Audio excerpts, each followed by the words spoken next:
দেখো, আমি তো আমার ভুল স্বীকার করছি, আমি তোমার কাছে সরিও বলেছি, তাই না? এসব কিছু ভুলে যে যখন আমরা আবার এক হয়ে যাই।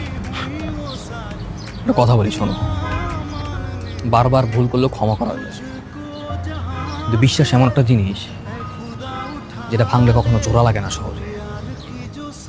তুমি যদি নেক্সট টাইম আমার সাথে বিশ্বাসঘাতকতা করবে না, প্রতারণা করবে না, তার কি কোনো গ্যারান্টি আছে বলতে পারবা? আচ্ছা, আমার এই ভুলের জন্য তুমি কি শাস্তি দিতে চাও বলো? তুমি যা বলবে আমি সব শুনবো। ইলা ইলা, আমি তোমাকে কোনো শাস্তি দিতে চাই না। আমি এখন শুধু এতটুকুই চাই, তুমি আমার পথ থেকে সরে দাঁড়াও। অ্যাটলিস্ট আমার এই ভালো মুহূর্তগুলো ধ্বংস করো না। আমি তোমার এই ফেজ আর দেখতে চাই না। আমার এত অনুরোধ তোমার কাছে সব তুচ্ছ মনে হচ্ছে। দেখো, তোমার এই ন্যাকাম অভিনয় আমার মোটেও ভালো লাগছে। আই এম রিকোয়েস্টিং ইউ ইলা, আমি তোমার এই ফেজ আর দেখতে চাই না ফার্দার, প্লিজ।